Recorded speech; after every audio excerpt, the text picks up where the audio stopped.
up until now, we have seen models which were tuned for text content, right? So they were trained on text and they were applied on text content.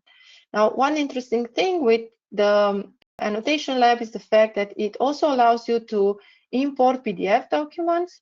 By the way, those are PDF that I generated with the use of some LLMs, so synthetic data, no PHI information, nothing like that.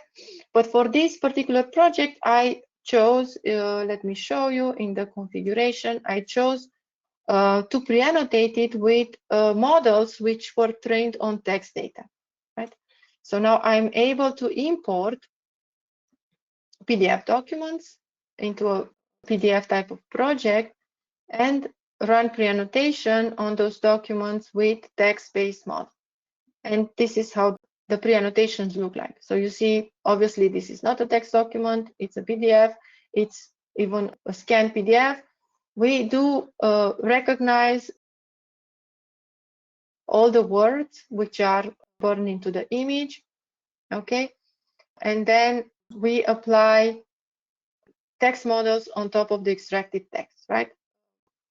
You see the prediction, the same principle. You can filter those which are low confidence. I can also not show the names of the labels so that it's easier to see the flow. It's very easy to edit this type of document or to add new annotation. For instance, I just click on one of the words. The tool automatically selects the bounding box for that particular word. And I can also select multiple words by just clicking Shift on my keyboard and then select the first and the last token that I want to annotate. And then I select, let's say, I don't know, test. Let's assume that for this chunk, I want to add the label test, right? Then I can update the annotation and submit it when I'm done.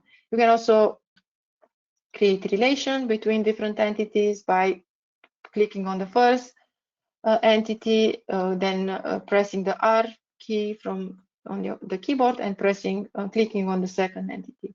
You can also define multi-line annotation, so you can annotate entire sections of the document. You can also, for instance, annotate part of the image if that's something that you want to do by just selecting, okay, let me just, there is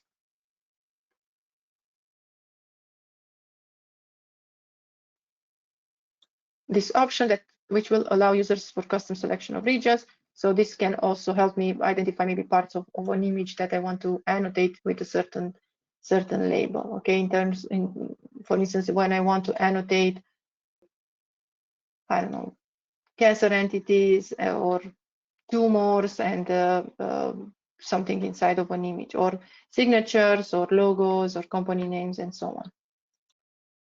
Okay, now you can export this data in different formats, and then you can use it to train models for PDF pre-annotation.